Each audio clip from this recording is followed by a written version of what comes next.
الحمد لله وكفى وسلام على عباده الذين اصطفى أما بعد فأعوذ بالله من الشيطان الرجيم بسم الله الرحمن الرحيم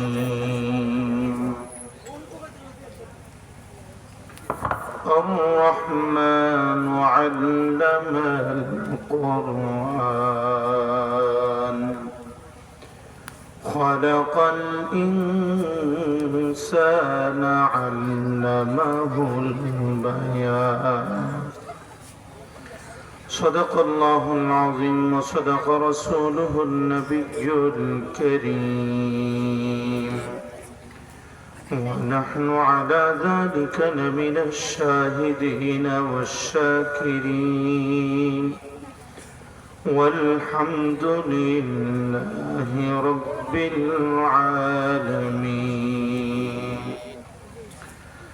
إن الله وملائكته يصلون على النبي يا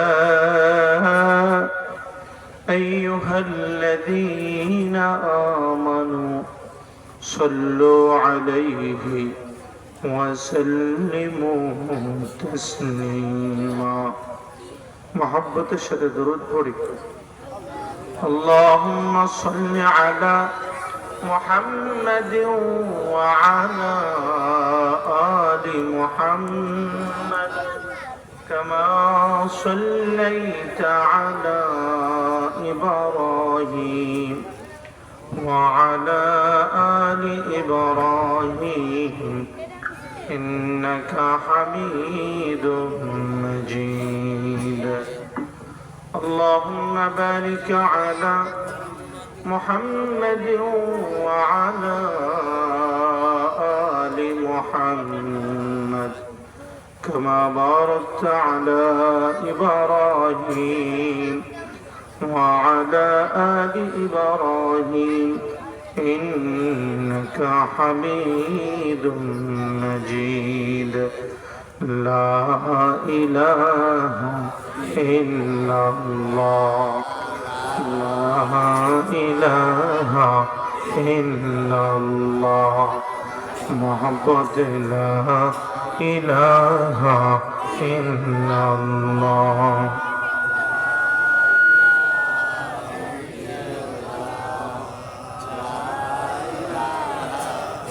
لا إله إلا الله محمد رسول الله صلى الله عليه وسلم سوياني বেরির পার জামি মসজিদ ও দারুল উলুম নুরানি হাফিজি মাদ্রাসা ও যুবকদের উদ্যোগে আয়োজিত 3 দিন ব্যাপী তৃতীয় বার্ষিক তাফসীরুল কোরআন মাহফিলে সমাপনী দিবসের আখিরি অধিবেশনে সম্মানিত সভাপতি উপস্থিত উলামায়ে কেরাম তুলাবায়ে ইলম সম্মুখবান ভবিষ্ঠ ইসলাম প্রিয় দিন প্রিয় কলিজার টুকরা যুবক ভাইরা বাবার সমবয়সী মুরব্বিয়ানে কেরাম পর্দার অন্তরালে অবস্থানরত শ্রদ্ধেয় মা ও বোনেরা সকলে রব্বে করিমের দরবারে সেজদা অবনত চিত্তে শুকর গুজার হচ্ছি ইমানের আওয়াজে পড়ে নিচ্ছি আলহামদুলিল্লাহ আমরা এই মজলিসে আসতে পেরে বসতে পেরে দীর্ঘ সময় পর্যন্ত কোরআন সুন্নাহর কথা শুনতে পেরে খুশি না বেজার আমরা খুশি আসমান খুশি জমিন খুশি পাহাড় পর্বত নদী নালা আল্লাহর তৈরি নূরের ফেরেশতারাও খুশি শুধুমাত্র কেবলমাত্র বেজার হলো শয়তান কথা বলেন ঠিক কিনা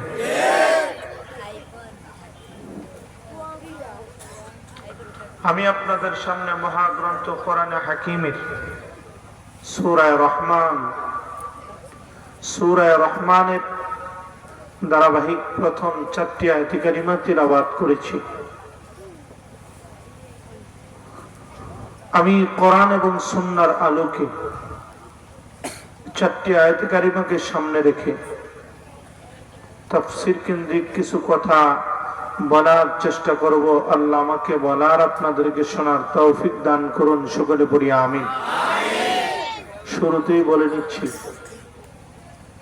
অনেকে অনেক ধ্যান ধারণা, চিন্তা চেতনা নিয়ে মাহফিলে আসে, তবে আমার কাছ থেকে হয়তো হাসি মজা ঠাট্টা তেমনটা নাও পেতে পারেন, কানের খোরাক হয়তো তেমনটা নাও পেতে পারেন।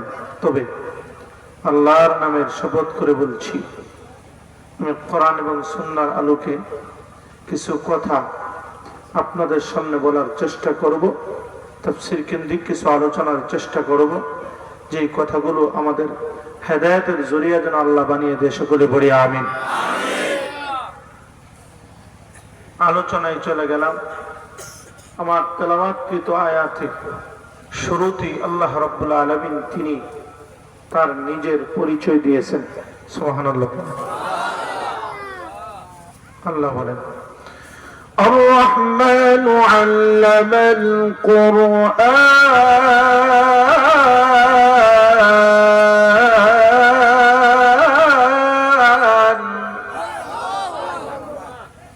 দয়াময় আল্লাহ, দয়াল আল্লাহ, আল্লামাল কোরআন খালাকাল ইনসান, দয়াময় আল্লাহ তিনি যিনি কোরআন শিখাইয়া মানুষ বানাইছেন। পড়ি সুবহানাল্লাহ।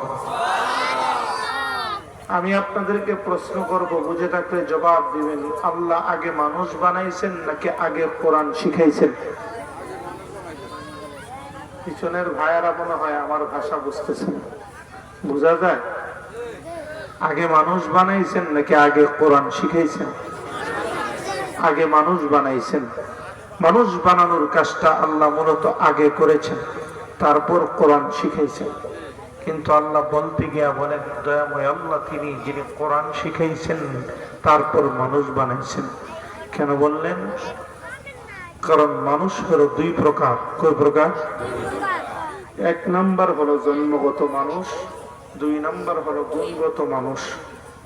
এখান থেকে আজকে কম্পেয়ার করবেন, পার্থক্য করবেন, আমি আপনি কোন প্রকারের মানুষ। এক নাম্বার জন্মগত মানুষ। কে?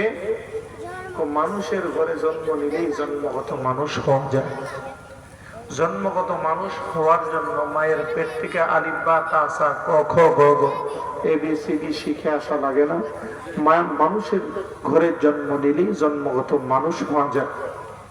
গুণগত মানুষকে, মানুষের মৌলিক গুণ যার মধ্যে থাকবে সেই হলো গুণগত মানুষ। হুজুর, মানুষের মৌলিক গুণটা কি? কেউ যদি বলে আমি বেশি পরিমাণ খাবার খাইতে পারি, এটা মানুষের গুণ, তাহলে মহিষ তোমার আমার আগে মানুষ হয়ে যাবে। কারণ মহিষও মানুষের চেয়ে বেশি খাইতে পারে। কথা বলেন ঠিক কিনা? কেউ যদি বলে আমি বেশি ঘুমাইতাম পারি, এটা মানুষের গুণ, তাহলে গাধা তোমার আমার আগে মানুষ হয়ে যাবে। কেউ যদি বলে আমি বেশি পরিমাণ বাচ্চা জন্ম দিতে পারি, এটা মানুষের গুণ, তাহলে কুত্তা বিড়াল আমার আপনার আগে মানুষ হয়ে যাওয়ার কথা। কথা বলেন ঠিক কিনা? তো মানুষের গুণ কি? বেশি পরিমাণ খাওয়া এটা মানুষের গুণ না, এটা মহিষেও পারে। বেশি পরিমাণ ঘুমানো এটা মানুষের গুণ না, গাধাও পারে।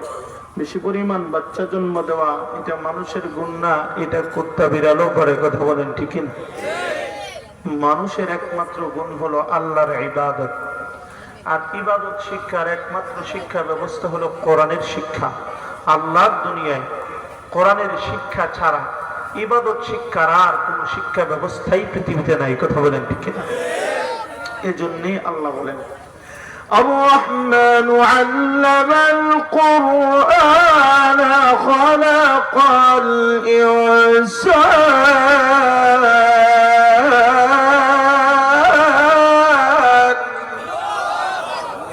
এজন্য আল্লাহ বলেন, দয়াময় আল্লাহ তিনি যিনি কোরআন শিখাইয়া জন্মগত বংশগত মানুষটাকে কোরআনের পরশ দিয়া, কোরআনের ছোঁয়ায় জন্মগত বংশগত মানুষটাকে ইবাদত করনেওয়ালা বানাইয়া গুণের মানুষে পরিণত করেন। পড়ি সুবহানাল্লাহ। বুঝে থাকলে প্রশ্ন করি, জবাব দিবেন। আমাদের সমাজে এমন কিছু মানুষ আছে যারা ঠিক মতো খায়, ঠিক মতো ঘুমায়, ঠিক মতো সন্তানাদি লালন পালন করে, ঠিক মতো আয় রোজগার করে, ব্যবসা বাণিজ্য করে, ঠিক মতো ক্ষেত খামারে কাজ কারবার করে, শুধুমাত্র কেবলমাত্র নামাজ রোজা ইবাদত বন্দেগীর ধার ধারে না, এমন লোক আমাদের সমাজে আছে না নেই? তাদের সংখ্যা কম না বেশি? শুধুমাত্র দুনিয়া দুনিয়া দুনিয়া, দুনিয়ার ভিতরে এমন ভাবে ঢুকে পড়েছে। আমি আপনাদেরকে বলতে চাই, এই যে পানি, পানি আমাদের পানির অপর নাম জীবন বলে থাকি। আসলে পানি থেকে আল্লাহ মানুষকে সৃষ্টি করেছেন, পানির অপর নাম জীবন বলে থাকি। এই পানি ছাড়া মানুষ চলতে পারে না, পানি ছাড়া আমাদের জমি জামাই ফসলও ফলে না। কথা বলেন ঠিক কিনা? পানি আমাদের প্রয়োজন কিনা? পানি আমাদের প্রয়োজন কিনা? ধরেন যেই পানি আমাদের প্রয়োজন, এই পানি বর্ষাকালে বাইরা যখন কাহারো ঘরে হাঁটু পর্যন্ত হয়, প্রয়োজন অতিরিক্ত হওয়ার কারণে বিপদ বাড়ে না কমে? এই পানি যখন বাড়তে বাড়তে ঘরে কোমর পর্যন্ত হয়, বিপদ কমে না বাড়ে? এই পানি যখন বুক পর্যন্ত হয়, বিপদ বাড়ে না কমে? নাসিকা পর্যন্ত হয়, বিপদ আরো বাড়ে। মাথা পর্যন্ত হয়, বিপদ আরো বাড়ে। কথা বলেন ঠিক কিনা? যেই পানি ছিল আমার বিশেষ প্রয়োজন, পানি ছাড়া আমি চলতে পারি না, সেই পানি যখন প্রয়োজন অতিরিক্ত হয়ে গেল, আমার প্রাণ নাশের হুমকি হয়ে দাঁড়ালো। ঠিক তদ্রুপ ভাবে দুনিয়া আমার প্রয়োজন, আমার পোশাক বানানোর দরকার, দুনিয়া আমার প্রয়োজন, আমার বাসস্থানের দরকার, দুনিয়া আমার প্রয়োজন, আমার খাবারের প্রয়োজন, খাবারের দরকার। প্রয়োজন অতিরিক্ত দুনিয়া যখন আমাদের ভিতরে ঢুকে পড়বে, ওই দুনিয়া আমার বন্ধু নয়, দুনিয়া আমার শত্রু এবং প্রাণ নাশের হুমকি হয়ে দাঁড়াবে। কথা বলেন ঠিক কিনা? এই জন্য উলামায়ে কেরাম একটা চমৎকার ব্যাখ্যা দিয়ে থাকেন। উলামায়ে কেরাম বলেন, আদ-দুনিয়া জিফাতুন ওয়া তালিবুহা কিলাব।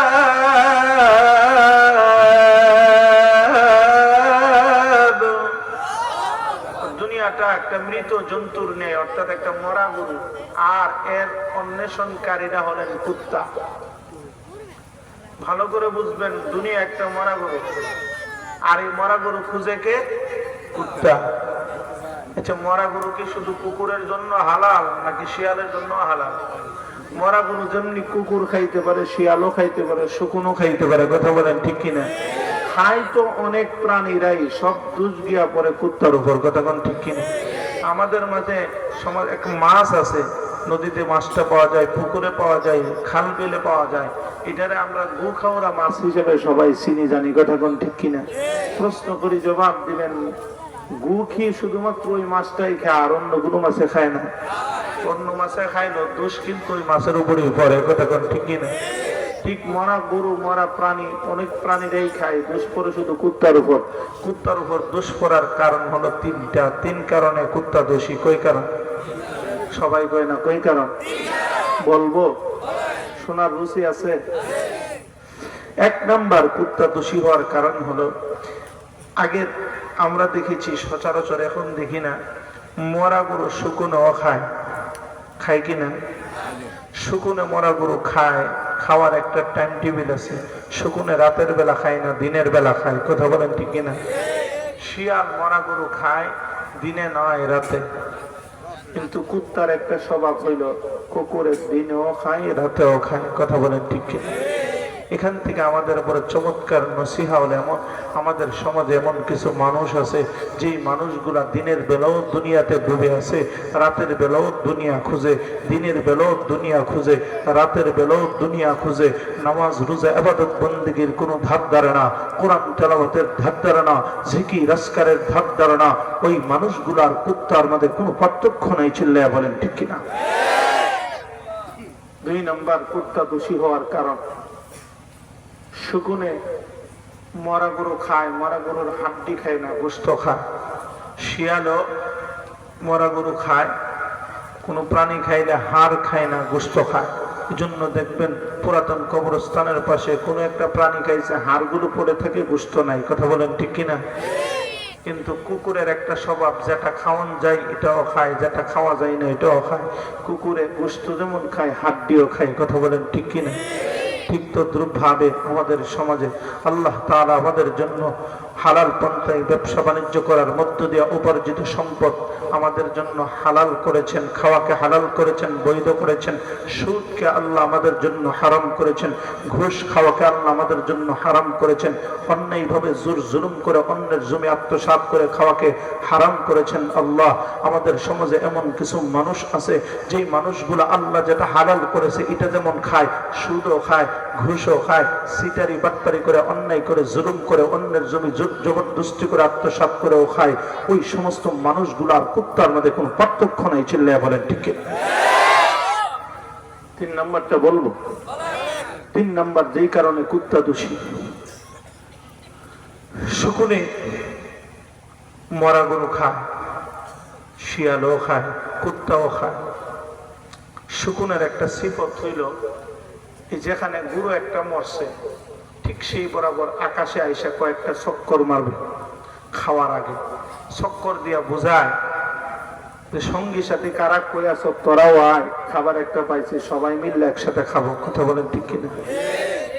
কুত্তা শিয়ালে দেখবেন যে মাগরিবের পর থেকে অন্ধকার হইলে ডাকাডাকি শুরু করে, হুক্কর হুক্কর, কারা কই আছো, তাড়াতাড়ি আয়, খাবার একটা পাওয়া গেছে, অর্থাৎ মিলে জেলে খাইবে।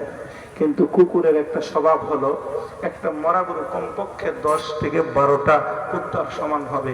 একটা কুকুর মরা গরুর একটা লেঞ্জা খাইলেই পেট ভরার কথা, কিন্তু কুত্তার একটা স্বভাব হলো মরা গরু সে খাইতেছে তো ভালো কথা, কিন্তু আরেকটা কুকুর যখন খাওয়ার জন্য আসে, হে ওই নিজের খাবার বাদ দিয়া ওই কুকুরটার আগে দৌড়ানি দেয়, ওইটারে খেদায়া সে একা একা খাইতে চায়। কথা বলে ঠিক কিনা?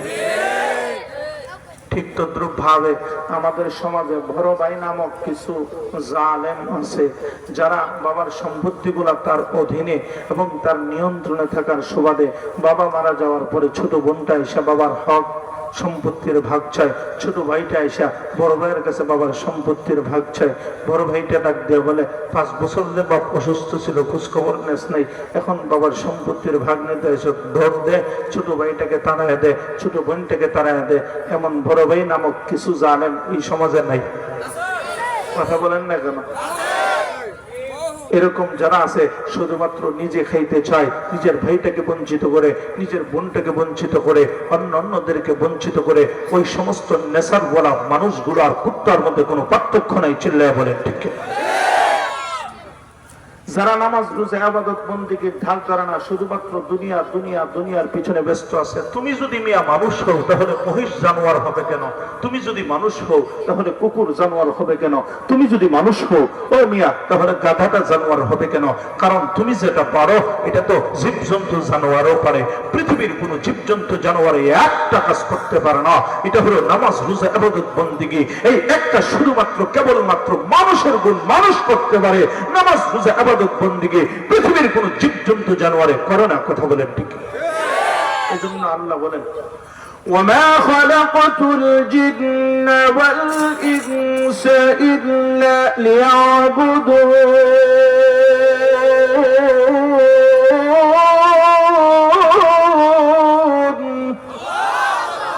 আমি মানব এবং দানবকে সৃষ্টি করেছি একমাত্র আমার ইবাদতের জন্য। এছাড়া মানুষ সংসারের যত কাজ করে এগুলো জীবজন্তু জানোয়ারও পারে। কথা কোন ঠিক কি? কেউ যদি বলে মানুষ বিমান বানাইয়া আকাশে উড়ে, এটা মানুষের গুণ, তাহলে ফড়িং তোমার আগে মানুষ হয়ে যাবে, কারণ ফড়িং বিমান বানানোর আগে থেকেই উড়ে। কথা বলেন ঠিক কি? এই জন্য আল্লাহ বলেন, আল্লামাল কোরআন খালাকাল ইনসান, দয়াময় আল্লাহ তিনি যিনি কোরআন শিখাইয়া ইবাদত করনেওয়ালা বানাইয়া জন্মগত বংশগত মানুষটাকে গুণের মানুষে পরিণত করেছেন। বলে সুবহানাল্লাহ। এবার আসেন, রাগ করতেছেন আপনারা? হুজুর ঢাকার থেকে এসে সুদ সার দিলে না, সুদ দিলে বাবা সব কথা বুঝবেন না। আমাদের এখানে শুধু কানের খোরাক নেওয়ার জন্য আসি নাই, কিছু কথা বোঝাও দরকার। কথা বলেন ঠিক কি? যারা কোরআনের শিক্ষা পায় নাই, কোরআন শিক্ষার ছোঁয়াও পায়নি, শিখার ছোঁয়া পাওয়ার মধ্যে বেশ কম আছে। কেউ কোরআন শিক্ষা ইবাদত শিখে, আবার এমন বহু মানুষ সমাজে আছে যারা কোরআন শিখতে পারে নাই, কালিমা বিশ্বাস করে, নামাজ রোজা ইবাদত বন্দেগীও করে। কথা বলেন ঠিক কিনা? যারা সরাসরি কোরআন শিক্ষা ইবাদত শিখতে পারলো না, তারা যে কালিমা বিশ্বাস করে, নামাজ রোজা ইবাদত বন্দেগী করে, তারা কোরআন সরাসরি শিখতে না পারলো, তারা কোরআন শিক্ষার ছোঁয়া পেয়েছে। কথা বলেন ঠিক কিনা? ঠিক তদ্রুপ ভাবে আজকের এই মাহফিলটা কোরআন শিক্ষার একটা সোয়া পাওয়ার মাধ্যম। এই দেশে দাওয়াত ও তাবলীগের মাধ্যমে, চরমোনাই ওয়ালাদের মাধ্যমে, হাক্কানি আলেম উলামায়ে কেরামের মাধ্যমে, হাক্কানি পীর মাশায়েখের মাধ্যমে, লক্ষ লক্ষ মসজিদগুলোর মাধ্যমে, লক্ষ লক্ষ মক্তবগুলোর মাধ্যমে, লক্ষ লক্ষ নুরানি মাদ্রাসাগুলোর মাধ্যমে আমাদের সন্তানগুলা সরাসরি কোরআন শিখতে না পারলেও তারা কোরআনের শিক্ষার সোয়া তারা পেয়েছে। আর কোরআন শিক্ষার সোয়া যারা পায় তারা অমানুষ হওয়া থেকে রক্ষা পায় বলে সুবহানাল্লাহ। এবার আসেন যারা কোরআনের শিক্ষা পেল না, কোরআন শিক্ষার সোয়াও পেল না, তাদের ব্যাপারে আল্লাহ বলেন উলাইকা কাল আনআম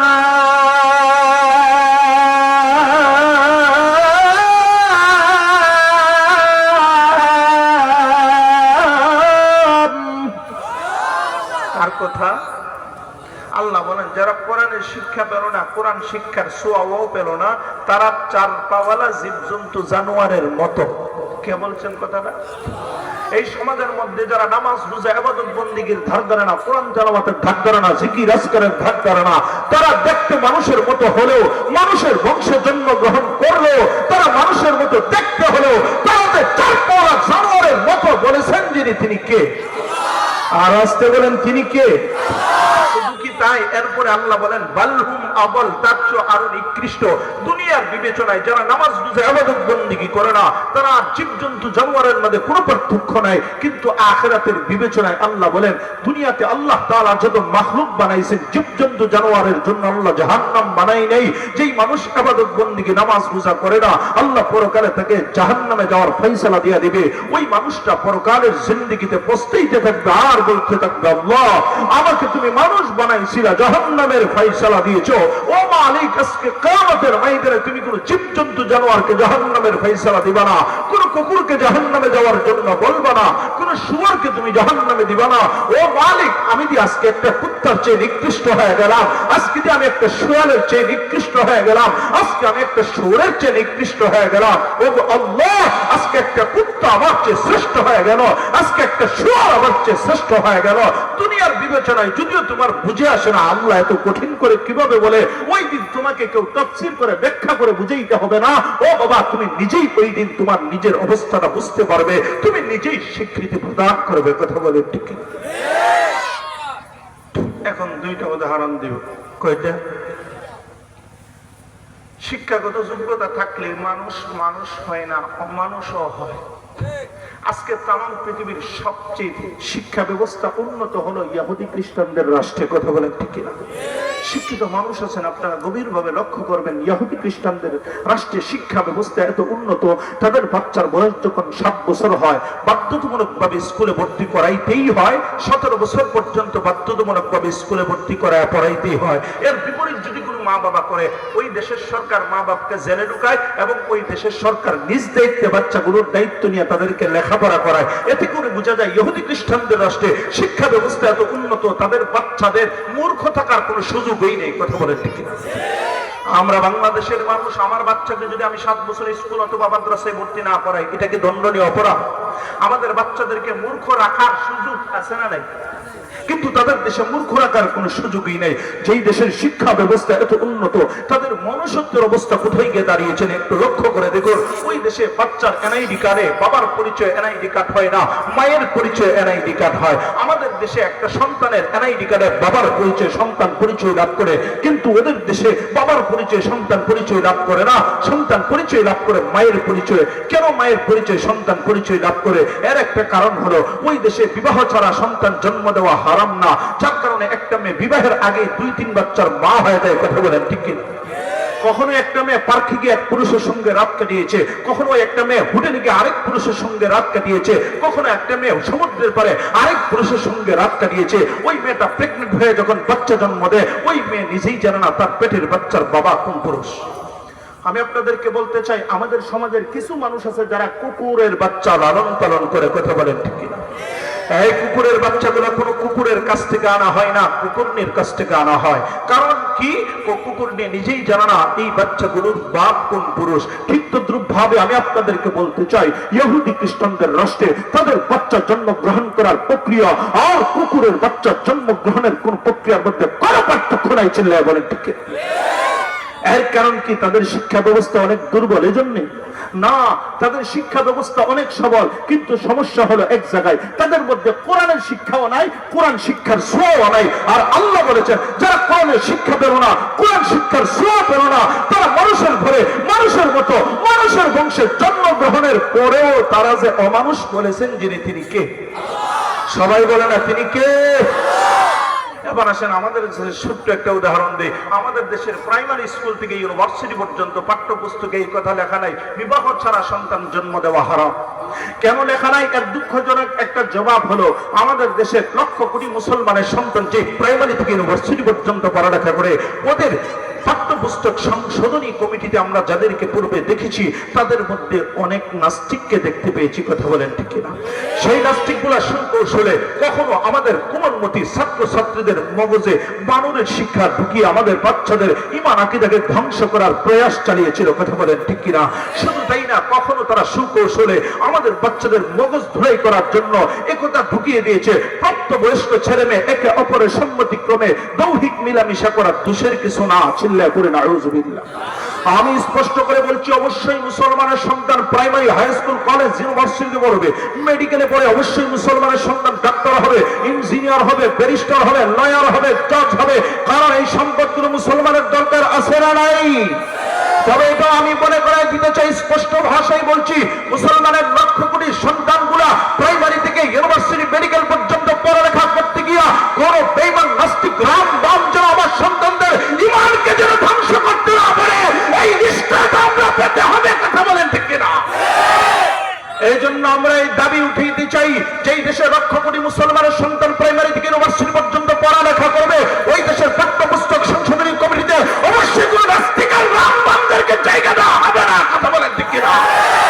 যে দেশের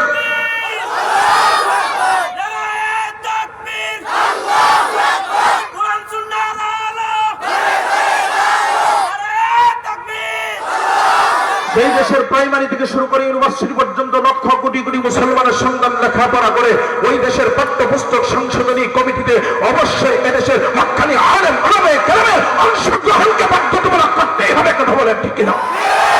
যেই দেশের লক্ষ কোটি মুসলমানের সন্তান প্রাইমারি থেকে ইউনিভার্সিটি, মেডিকেল পর্যন্ত পড়ালেখা করবে, ওই দেশের পাঠ্যপুস্তক সংশোধনী কমিটিতে অবশ্যই হক্কানি আলেম ওলামা ইসলামিক স্কলারদের অংশগ্রহণকে যদি বাধ্যতামূলক করা যায়, আমার সন্তানগুলো প্রাইমারি থেকে ইউনিভার্সিটি পর্যন্ত পড়তে গিয়া তাদের কোরআন তেলাওয়াত সহিহ শুদ্ধ হবেই হবে ইনশাআল্লাহ। কথা বলেন ঠিক কিনা?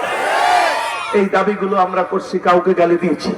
এই দাবিগুলি 95% মুসলমানের রাষ্ট্র আমরা করতে পারি কি পারি না? কথা বলেন না কেন? এটা শুধু আমার দরকার নাকি সকলের দরকার?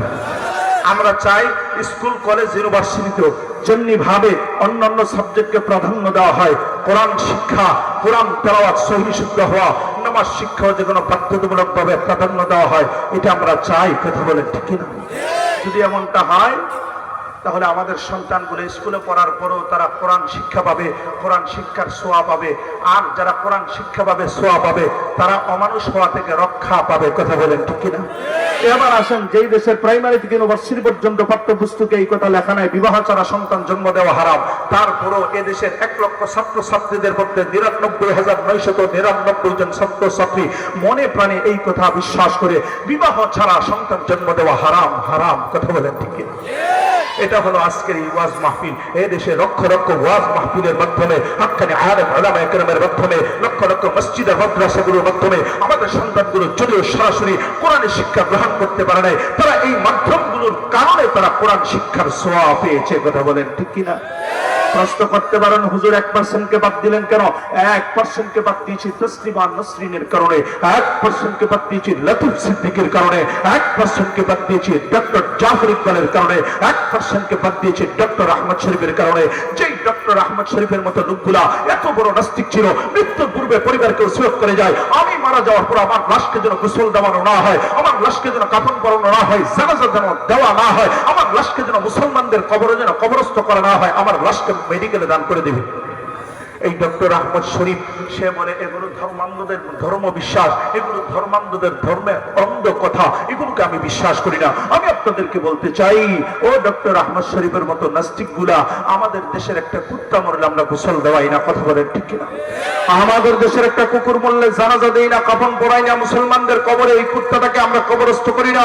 ঠিক তদ্রুপ ভাবে ডক্টর আহমদ শরীফের মতো লোকগুলা মরলো, তাদেরকে আমরা গোসল দেওয়াই না, কাফন পরাই না, জানাজা দেই না, মুসলমানদের কবরে কবরস্থ করি না, কথা বলেন ঠিক কিনা? ডক্টর আহমদ শরীফের কুত্তার মধ্যে কোনো পার্থক্য নাই, ছেলে বলেন ঠিক কিনা? এই জন্য আল্লাহ বলেন আল্লামাল কোরআন খালাকাল ইনসান, দয়াময় আল্লাহ তিনি যিনি কোরআন শিখাইয়া, কোরআনের পরশ দিয়া, কোরআনের সংস্পর্শের মাধ্যমে জন্মগত বংশগত মানুষটাকে আল্লাহ গুণের মানুষে পরিণত করেছেন। সুবহানাল্লাহ। দেখছেন, এই যে প্রাথমিক ভাবে আমাদের বুঝে আসে না, আপনারা বলছেন আল্লাহ আগে মানুষ বানাইছেন, কথা সত্য, কিন্তু মানুষ ততক্ষণ পর্যন্ত গুণের মানুষ হতে পারে না যতক্ষণ পর্যন্ত কোরআনের শিক্ষা এবং কোরআন শিক্ষার ছোঁয়া না পায়, কথা বলেন ঠিক কিনা? দলিলের আলোকে, যুক্তির আলোকে বোঝা গেল যে আল্লাহ যেভাবে বলছেন এটাই যৌক্তিক, কথা বলেন ঠিক কিনা?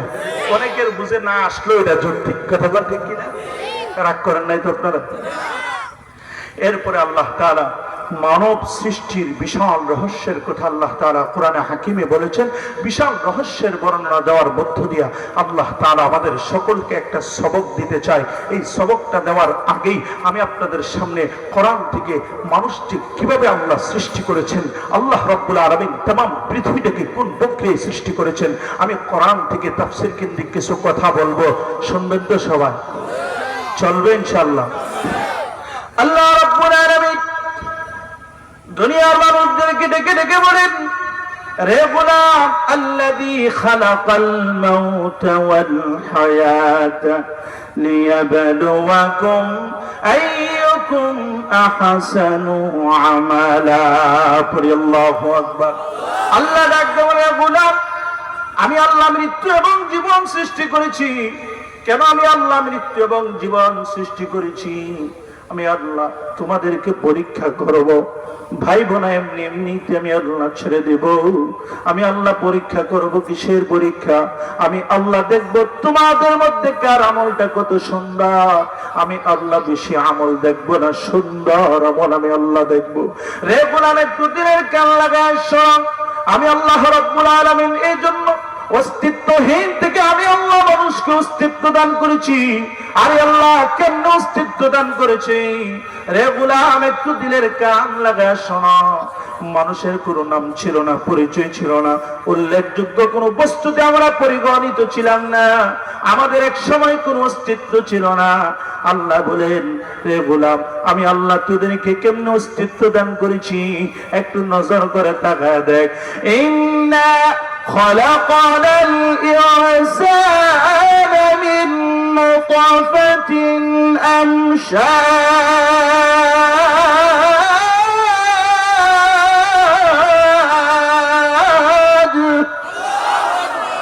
আল্লাহ রাব্বুল আলামিন বলেন, আমি আল্লাহ এত দুর্বল একটা জিনিস দিয়ে তোদের অস্তিত্ব দান করেছি।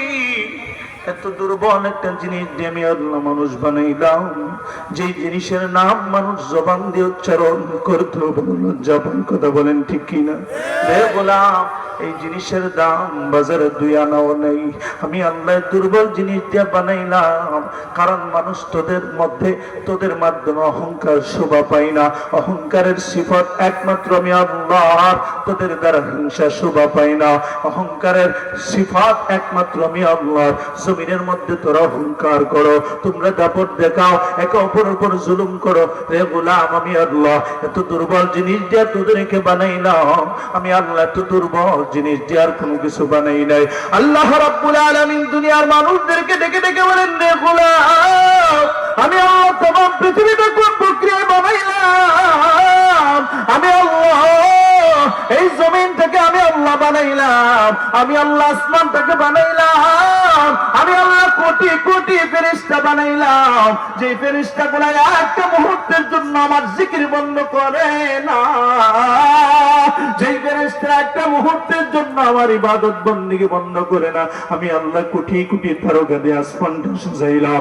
আমি আল্লাহ চন্দ্র বানাইলাম। আমি আল্লাহ সূর্য বানাইলাম। পাহাড় পর্বত নদী নালা বানাইলাম। আমি আল্লাহ বিশাল বিশাল বড় বড় সমুদ্র আমি আল্লাহ বানাইলাম রে গোলাম, এইগুলো আমি আল্লাহ কোন প্রক্রিয়ায় বানাইলাম? আল্লাহ ডাক দিয়া বলেন সূরা ইয়াসিন, ইন্নামা আমরুহু ইযা আরাদা শাইআন আইয়াকুলা লাহু কুন ফায়াকুন। বলি আল্লাহু আকবার। আল্লাহ বলেন আমি আল্লাহ যখন জমিন বানানোর ইচ্ছা করেছি, আমি আল্লাহ কোন বলেছি ফায়াকুন, জমিন হয়ে গেছে।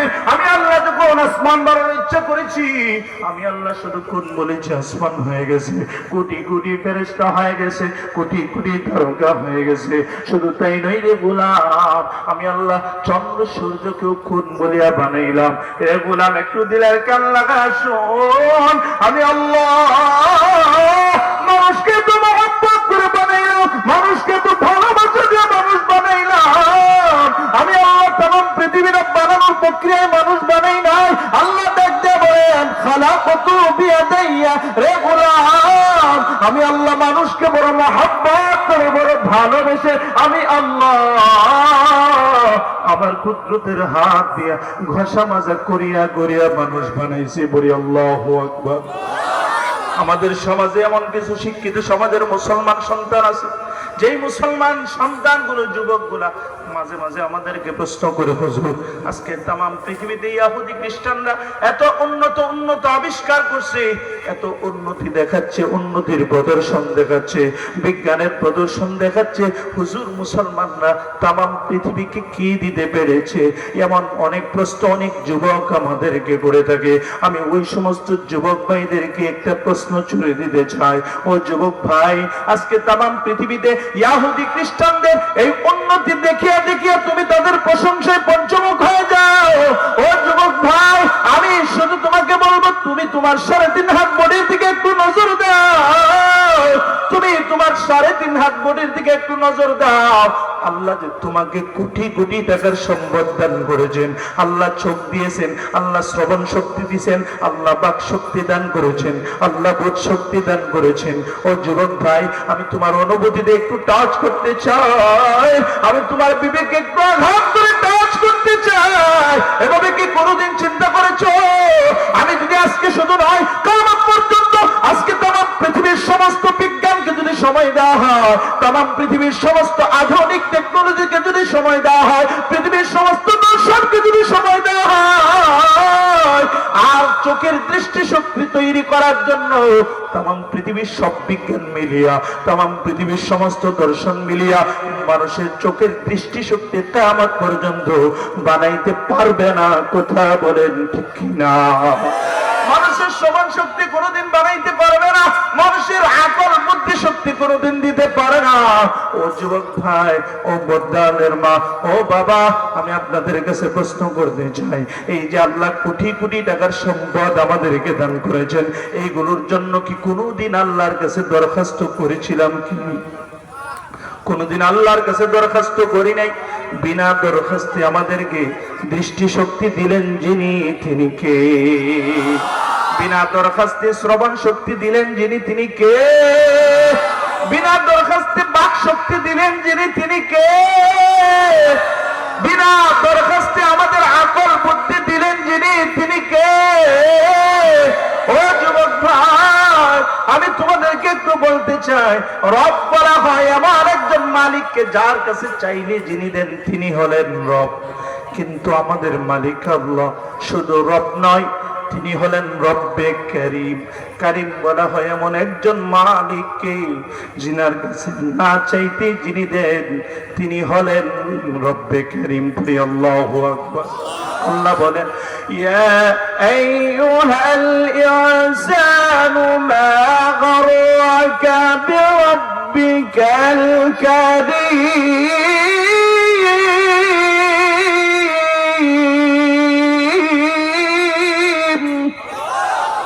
আমাদের রব আল্লাহ, তিনি রব্বে কারীম। তিনি না চাইতে আমাদেরকে যে দৃষ্টি শক্তি দিলেন, শ্রবণ শক্তি দিলেন, বাক শক্তি দিলেন, আল্লাহ আমাদেরকে হাত দিলেন, পা দিলেন। ও যুবক ভাই, ও বদ্দালের মা, একটু অনুভূতি দিয়ে একটু চিন্তা করিয়া দেখো, আল্লাহ যাদেরকে একটা চক্ষু দেয় নাই, সমাজের মানুষ মা বাবার মহব্বতের রাখা নামটারে পরিবর্তন করিয়া কানা বলিয়া তাকে, কথা বলেন ঠিক কিনা? আল্লাহ যাকে শ্রবণ শক্তি দেয় নাই, সমাজের মানুষ মা বাবার মহব্বতের রাখা নামটা পরিবর্তন করিয়া তাকে বাইরে বলে ডাকে। শুধু তাই নয়, আল্লাহ যাকে বাক শক্তি দেয় নাই, সমাজের মানুষ মা বাবার মহব্বতের রাখা নামটা পরিবর্তন করিয়া তাকে বুবা বলিয়া ডাকে। শুধু তাই নয়, আল্লাহ যাকে একটা হাত দেয় নাই, সমাজের মানুষ মা বাবার মহব্বতের রাখা নাম পরিবর্তন করিয়া টুন্ডা বলিয়া ডাকে, কি ডাকে না? যাকে আল্লাহ একটা পা দেয় নাই, সমাজের মানুষ তাকে ল্যাংড়া বলিয়া ডাকে। ও যুবক ভাই, একটু চিন্তা করিয়া দেখো, আল্লাহ তোমার দৃষ্টি শক্তি দিল, আল্লাহ শ্রবণ শক্তি দিল, বাক শক্তিও দান করলো, আকল বুদ্ধিও দান করলো, হাত দিল, পা দিল, সুন্দর করে সুসম্পন্ন করে নিখুঁত আল্লাহকে বানাইলো। ও যুবক ভাই, কেমনে আল্লাহ বানাইছেন? আল্লাহ দেখতে বলেন, রে গোলাম, আমি আল্লাহ জমিন থেকে 7টা ধাপে ধাপে সুন্দর করে জমিন থেকে সাজাইলাম। আমি আল্লাহ আসমান থেকে 7টা ধাপে ধাপে স্তরে স্তরে আমি আল্লাহ সুন্দর করে সাজাইলাম। আমি আল্লাহ একটা সপ্তাহকে 7 দিনে সাজাইলাম। রে গোলাম, ঠিক তদ্রুপ ভাবে আমি আল্লাহ তোদেরকে তোদের মায়ের পেটের ভিতরে, আমি আল্লাহ তোদের মায়ের পেটের ভিতরে একটা নয়, 2টা নয়, 7টা ধাপে ধাপে আমি আল্লাহ আমার বান্দা স্ট্রাকচার আমি আল্লাহ তৈরি করে দেই। বলি সুবহানাল্লাহ। কয়টা ধাপে ধাপে?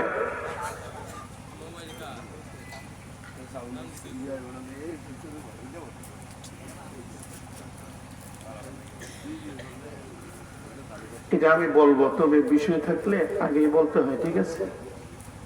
আগে না বললে আমি বুঝবো বলে যে এই বিষয়ে হুজুর কথা বলবেন, তা আগে টাচ দিতে হয় কি হয় না? ঠিক আছে? এরপরও দেখছেন আমি ইনশাল্লাহ আলোচনা করব, ঠিক আছে? আল্লাহ রাব্বুল আলামিন 7টা স্তরে স্তরে মায়ের পেটের ভিতরে মানুষের স্ট্রাকচারকে আল্লাহ তৈরি করেন। বলে সুবহানাল্লাহ। আমি কি বলবো আপনাদেরকে? কথাগুলো কোথায় থেকে হচ্ছে? কোরআন থেকে হচ্ছে। 7টা ধাপে ধাপে 7টা স্তরে স্তরে আল্লাহ রাব্বুল আলামিন মায়ের পেটের ভিতরে যে বান্দার স্ট্রাকচার তৈরি করে আল্লাহ রাব্বুল আলামিন ধারাবাহিকভাবে সূরাতুল মুমিনুনের মধ্যে বলেন যে আল্লাহ কত মায়া করে, কত মহব্বত করে আল্লাহ তাআলা আমাদেরকে বানিয়েছেন। 1 নাম্বার আল্লাহ বলেন, আমি আল্লাহ মাটির সার নির্যাস থেকে মানুষ বানাইছি। বলে সুবহানাল্লাহ। 2 নাম্বার আল্লাহ রাব্বুল আলামিন বলেন, আমি আল্লাহ এই বীর্যটাকে, শুক্রবিন্দুটাকে মায়ের পেটের ভিতরে আমি আল্লাহ শুক্রবিন্দু রূপে মায়ের পেটের ভিতরে সংরক্ষিত আধারে আমি আল্লাহ স্থাপন করে দিয়েছি। শুধু তাই নয় রে গোলাম, আল্লাহ ডাক দেয়া বলেন কেমন অন্ধকার। অন্য আয়াতে আল্লাহ বলেন ইয়াখলুকুকুম ফি বুতুনি উম্মাহাতিকুম খালকাম মিন বা'দি খালকিন ফি যুলুমাতিন সালাত। করি আল্লাহু আকবার। আল্লাহ ডাক দেয়া গোলাম, আমি আল্লাহ তোদের মায়ের পেটের ভিতরে 1টা নয়, 2টা নয়, 3টা অন্ধকারের ভিতরে আমি আল্লাহ শুক্রবিন্দুটাকে স্থাপন করে দিয়েছি। মুফাসসিরিনে কেরামগণ বলেন 1 নম্বরে অন্ধকার তোদের মায়ের পেটের ভিতরে অন্ধকার, 2 নম্বরের অন্ধকার তোদের মায়ের পেটের ভিতরের রেহেমের অন্ধকার, 3 নম্বর অন্ধকার তোদের মায়ের পেটের ভিতরের গর্ভফুলের অন্ধকার। এই 3টা অন্ধকারের ভিতরে আমি আল্লাহ এই নুতফাটাকে, নাপাক পানিটাকে আমি আল্লাহ স্থাপন করে দিয়েছি। সুম্মা খালাকনান নুতফাতা আলাকাতান ফাখালাকনাল আলাকাতা মুদগা ফাখালাকনাল মুদগাতা ইযামান ফাকাসাউনাল ইযামা লাহমা। বলি আল্লাহু আকবার। আল্লাহ ডাকরে গোলাম 3 নম্বর আমি আল্লাহ এই নাপাক পানিটাকে প্রসেসিং করিয়া তোদের মায়ের পেটের ভিতরে আমি আল্লাহ জমাট তত্ত্ব বানাইলাম। এই জমাট তত্ত্বকে আমি আল্লাহ মাংস পিণ্ড বানাইলাম, এই মাংস পিণ্ডকে আমি আল্লাহ অস্থিপুঞ্জি বানাইলাম, এই অস্থিপুঞ্জিকে আমি আল্লাহ গোশত দিয়ে আবার ঢেকে দিলাম। শুধু তাই নই রে গোলাম, এরপরে 7 নাম্বার আমি আল্লাহ পিণ্ডারটা রূপে বান্দাটাকে দাঁড় করাইয়া আমি আল্লাহ নিজে তার ভিতরে রূহ ফুঁক দিয়ে দিয়েছি। বলি আল্লাহু আকবার। আল্লাহ রাব্বুল আলামিন ডাক দিয়ে বলে 7টা ধাপের তোদের মায়ের পেটের ভিতরে একটা নয়, দুইটা নয়, আমি আল্লাহ 7টা ধাপে স্ট্রাকচার তৈরি করার পর আল্লাহ তাআলা ডাক দিয়া বলেন একটা নয়, দুইটা নয়, 4-4টা জিনিসের কসম খাওয়ার পর আল্লাহ বান্দার একটা সিফাত, একটা গুণ আল্লাহ বর্ণনা করেছেন। আল্লাহ বলেন ওয়াতিন ওয়াজাইতুন ওয়া তুর সিনিন ওয়া হাদাল বালাদিল আমিন। আল্লাহ বলেন 3 ফলের কসম, জৈতুনের কসম, তুর পর্বতের কসম, নিরাপদ মক্কা নগরীর কসম। আল্লাহ 4-4টা জিনিসের কসম খাওয়ার পর আল্লাহ একটা গুণ বর্ণনা করে আল্লাহ ডাক দিয়ে বলেন লাকাদ খালাকনাল ইনসান ফি আহসানি তাকওয়িম। আল্লাহ বলেন আমি আল্লাহ মানুষটাকে এত মহব্বত করে এত সুন্দর প্রমাণিত বয়ান আমি আল্লাহ দান করেছি। আসমানের নিচে জমিনের উপর আমি আল্লাহ যত মাখলুক বানাইলাম, আমি আল্লাহ আমার বান্দার মতো এত সুন্দর করে কোন মাখলুক দুনিয়াতে আমি আল্লাহ বানাই নাই। সুবহানাল্লাহ। এরপরে আমাদের আম্মা জানদেরকে এবং এই সন্তানের বাবা যারা আছে, সন্তানের মা যারা আছে, তাদেরকে আল্লাহ তাআলা স্পেশাল একটা ফলাফল, একটা সবক আল্লাহ তাআলা দিতে চায়। এই সবকটা দেওয়ার লক্ষ্যে আমি এতগুলো আয়াত আপনাদের সামনে তেলাওয়াত এবং তরজমা করছি। রাগ করতেছেন আপনারা? আমাদের আম্মা জানদের অনেক কথা, অনেক ওয়াজ, তাদের নসিহত দরকার আছে না নাই? আর আসতে বলেন, সবাই বলেন আছে। তাদের সম্বন্ধে কিছু ওয়াজের দরকার আছে না নাই? কি সবক দিবেন আল্লাহ তাআলা? একটু সামনে আগায়, তারপরে আল্লাহ তাআলা সবকটা দিচ্ছেন আল্লাহ রাব্বুল আলামিন। এরপরে বুঝাইতে চাই মায়ের পেটে যখন স্ট্রাকচার তৈরি করে দিলাম, সবথেকে সৌন্দর্য মণ্ডিত অবয়ব দান করলাম, বাচ্চাটা যখন মায়ের পেটে আস্তে আস্তে বড় হইতে আরম্ভ করলো, 7 মাস, 8 মাস, 9 মাস, 10 মাস, 10 দিন যখন হয়ে গেল অথবা একটু কম বেশি, দুনিয়ার মানুষ মনে করে মায়ের পেট থেকে ডায়াবেটিস সন্তান খালাস করে দুনিয়াতে বের করে নিয়ে আসে, অথবা দুনিয়ার মানুষ মনে করে ডাক্তার মায়ের পেট থেকে সিজার করে সন্তানকে দুনিয়াতে খালাস করে বের করে নিয়ে আসে। আল্লাহ রাব্বুল আলামিন দুনিয়ার মানুষদের এই বদ আকীদাকে দূর করার জন্য সূরাতুন নাহল 14 নম্বর পারা 14 নম্বর পৃষ্ঠার শেষের দিকে আল্লাহ রাব্বুল আলামিন বলেন ওয়াল্লাহু আখরাজাকুম মিন বুতুনি উম্মাহাতিকুম লা তা'লামুনা শাইআ। পড়ি আল্লাহু আকবার। আল্লাহ ডাকবে গোলাম, আমি আল্লাহ তোদের মায়ের পেট থেকে সময় মতো তোদেরকে দুনিয়াতে বের করে নিয়ে আসলাম। লা তা'লামুনা শাইআ। যখন আমি আল্লাহ আমার বান্দাটাকে দুনিয়াতে বের করে নিয়ে আসলাম, ও দুনিয়ার মারা, ও দুনিয়ার বাবারা, ওই সময় আমার বান্দাটা কোনো কিছুই জানতো না, কোনো কিছুই বুঝতো না। সুম্মা ইউখরিজুকুম তিফলা। যখন আমি আল্লাহ আমার বান্দাগুলোকে মায়ের পেট থেকে শিশু অবস্থায় দুনিয়াতে বের করে নিয়ে আসলাম, আমি আল্লাহ চোখ দিয়েছিলাম, কান দিয়েছিলাম, জবান দিয়েছিলাম, কিন্তু কার্যকরী ভাবে চোখ দিয়ে দেখতো না, কার্যকরী ভাবে শুনতো না, কার্যকরী ভাবে কোনো জিনিস বলতে পারতো না। আমি আল্লাহ হাত দিয়েছিলাম, হাত দিয়ে কার্যকরী ভাবে কোনো জিনিস ধরতে পারতো না। এ গোলাম একটু দিলের কান লাগায় শোনো। আল্লাহ ডাক দেয়া বলেন ও দুনিয়ার মারা, ও দুনিয়ার বাবারা, দুনিয়াতে আসার পর বাচ্চা আমার বান্দার বয়স যখন 7 মাস অথবা 8 মাস হয়ে যায়, এই মুহূর্তে সবকটা দিতে চায় ও সন্তানের মারা, ও সন্তানের বাবারা। দেখবেন 7 মাস 8 মাসের বাচ্চাটা ঠোঁট নাড়াইয়া নাড়াইয়া কেকলা কেকলা কিছু একটা বলার চেষ্টা করে কি করে না। আমাদের বাচ্চাগুলো 7 মাস 8 মাস যখন হয়ে যায়, ওই বাচ্চাগুলো ঠোঁট নাড়াইয়া নাড়াইয়া কেকলা কেকলা কিছু একটা বলার চেষ্টা করে। এই সময় ঠিক ওই মুহূর্তে সন্তানের মারা সন্তানদের কুলের মধ্যে লইয়া মা সন্তানের কানের কাছে তার দুধগুলো লাগাইয়া লাগাইয়া আম্মা আম্মা বলে তালকিন দেয়। এর দ্বারা মা বুঝাইতে চাই, রে সন্তান, রে সন্তান, তোকে আমি 10 মাস 10 দিন বড় কষ্টের পর কষ্ট করে গর্ভে ধারণ করেছি। রে সন্তান, মাঝে মাঝে তুই আমার কলিজায় লাথি মারতে আমি না খাইতে পারি না, আমি না ঘুমাইতে পারি না, শুধু তাই না, ও সন্তান প্রসবের সময় কলিজা ছেড়ে কষ্ট অনুভব করেছি, এরপরে তোকে তিলে তিলে আমি বড় করতে আরম্ভ করেছি। রে সন্তান, এই মুহূর্তে তোর জবান থেকে আমি মা হইয়া আম্মা ডাক শুনিয়া সর্বপ্রথম আমি মা আমার কলিজা ঠান্ডা বানাইতে চাই। কথা বলেন ঠিক কিনা? ঠিক তদ্রুপভাবে সন্তানের বাবা যারা আছে, সন্তানের বাবা গুলো এই বাচ্চাটাকে কুলের মধ্যে লইয়া সন্তানের কানের কাছে বাবা ঠোঁট গুলো লাগাইয়া লাগাইয়া আব্বা আব্বা বলে তালকিন দেয়। হ্যাঁ, তোরা বাবা বুঝাইতে চায়, রে সন্তান তোকে আমি বড় কষ্ট করে জন্ম দিয়েছি, তোর জন্য সব কষ্ট হাসি মুখে বরণ করে নিয়েছি। সন্তান তোর জবান থেকে আমি বাবা হইয়া সর্বপ্রথম আব্বা ডাক শুনিয়া কলিজা ঠান্ডা বানাইতে চায়। আল্লাহ ডাক দেওয়া রে গোলাম, রে দুনিয়ার মারা, রে দুনিয়ার বাবা, তোরা সন্তানকে জন্ম দেওয়ার মধ্য দিয়া, সন্তানকে গর্ভে ধারণের মধ্য দিয়া আম্মা ডাক শুনিয়া কলিজা ঠান্ডা বানাইতে চাও, আব্বা ডাক শুনিয়া কলিজা ঠান্ডা বানাইতে চাও। একটু নজর করে তাকায় দেখ, আমি আল্লাহ যেহেতু মহব্বত করে বান্দাটা বানাইলাম, তোদের মায়ের পেটের ভিতরে ঢুকাইয়া 7টা ধাপে ধাপে স্ট্রাকচার তৈরি করার পর, সবচেয়ে সৌন্দর্য মণ্ডিত অবয়ব দান করার পর, আমি আল্লাহ সময় মতো দুনিয়াতে নিজের কুদরতের মাধ্যমে বের করে নিয়ে আসার পর ওই সময় মধ্যে কোনো কিছুই জানতো না, কোনো কিছুই বুঝতো না। আল্লাহ বলেন আল্লাহ আমি আল্লাহ যখন আমার বান্দাটাকে ভাষা শিক্ষা দান করতে লাগলাম, আমি যখন তাকে বয়ান শিক্ষা দান করতে লাগলাম, ওই সময় আমার বান্দার গানের গেছে আম্মা আম্মা তালকিন দিবা না, আব্বা আব্বা তালকিন দিবা না। ওই সময় আমার বান্দার কানের কাছে আল্লাহ আল্লাহ নামের জিকির করবা, আমি আল্লাহ আল্লাহ নামের তালকিন দিবা। আমার নামের তালকিন শুনিয়া আমার বান্দারা যদি এই আসর করিয়া সর্বপ্রথম আমি আল্লাহকে একবার আল্লাহ চিৎকার দিয়ে ডাক দাও না আল্লাহ,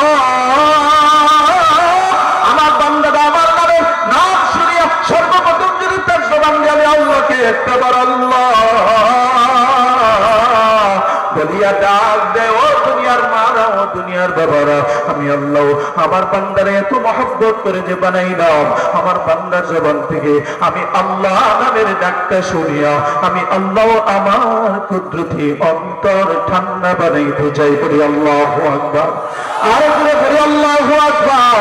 এই যে সৃষ্টি তত্ত্বের বিশাল রহস্যের বর্ণনা আল্লাহ রাব্বুল আলামিন দিলেন, এটা দেওয়ার পর আল্লাহ তাআলা 2টা উদ্দেশ্যের কথা বর্ণনা করেছেন। আল্লাহ বলেন সৃষ্টি তত্ত্বের 2টি রহস্য, এই 2টি রহস্যের কথা কোরআনে বলেছেন। আল্লাহ বলেন মান আমিলা সালিহাম মিন যাকারিন আও উনসা, যে সমস্ত নারী এবং যে সমস্ত পুরুষ, এখানে আমাদের আম্মা জানদের কথা আল্লাহ তাআলা ওয়াজ করছেন, হুজুররা ওয়াজ করে না, কিন্তু আল্লাহ তাআলা তো ওয়াজ করেছেন। কথা বলেন ঠিক কিনা? আমাকে বলা হয়েছে মাদ্রাসার গুরুত্ব সম্পর্কে এবং মহিলাদের ব্যাপারে কিছু কথা বলার জন্য। একই মজলিসে আসলে 2-3 বিষয় বললে কোনটা বলবো আমরা কনসিলিয়েশন আর দুদুল্যমনায় পড়ে যাই। কথা বলেন ঠিক কিনা? কারণ বিষয় যেহেতু মাদ্রাসাও আছে, আবার আম্মা জানও আছে, পুরুষরাও আছেন, তো সবগুলোই সাথে নিয়ে কথা বলতে হয়। কথা কোন ঠিক কিনা?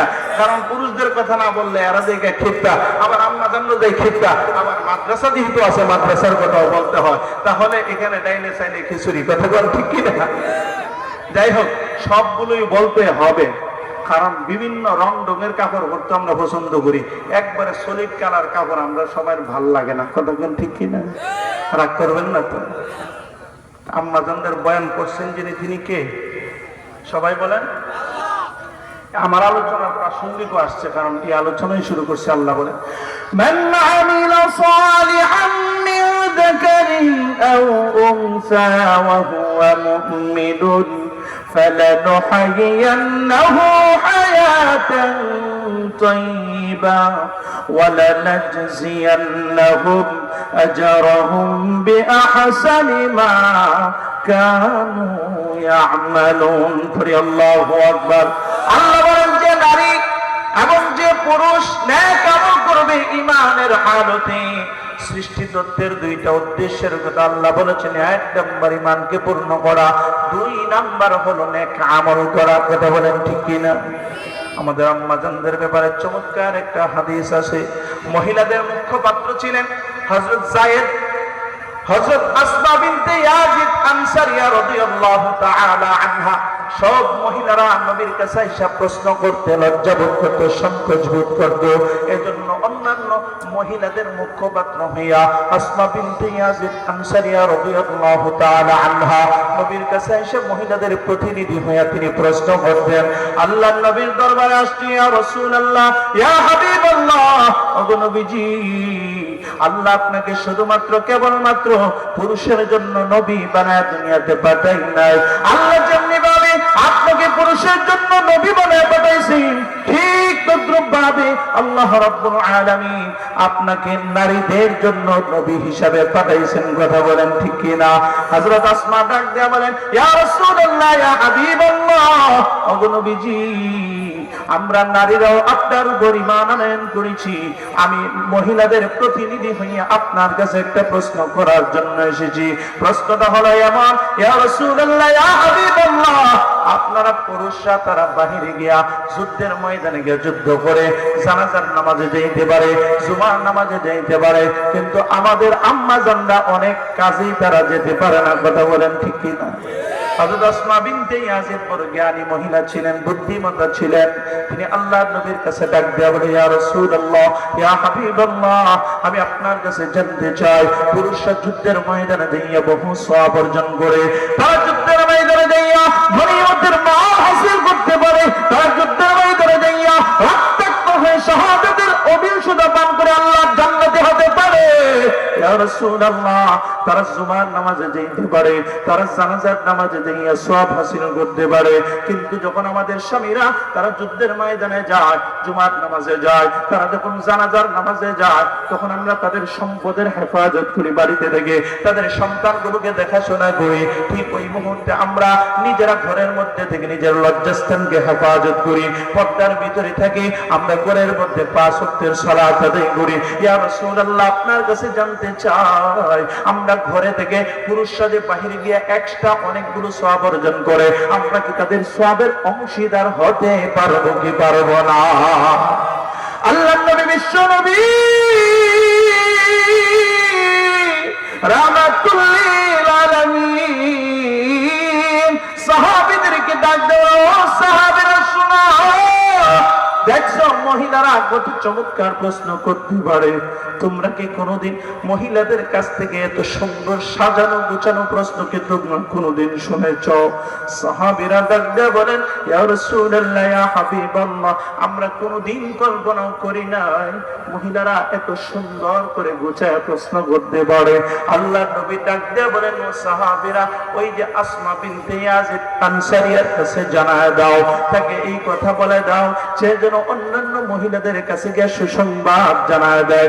যেই সমস্ত নারীরা স্বামী যখন বাহিরে থাকে, স্বামী যখন যুদ্ধের ময়দানে থাকে, স্বামী যখন জুমার নামাজে যায়, স্বামী যখন জানাজার নামাজে যায়, ওই সময় স্বামীর সম্পদের হেফাজত যারা করবে, স্বামীর সন্তানাদের লালন পালন যারা করবে, ঠিক ওই মুহূর্তে নিজের লজ্জাস্থানের হেফাজত যারা করবে, ঠিক ওই সময় যারা 5 ওয়াক্তের সালাত আদায় করবে, স্বামীর আনুগত্য করবে, ও সাহাবীরা আসমাকে জানা দাও, সে যেন তাদের মহিলাদের কাছে সুসংবাদ জানা দেয়।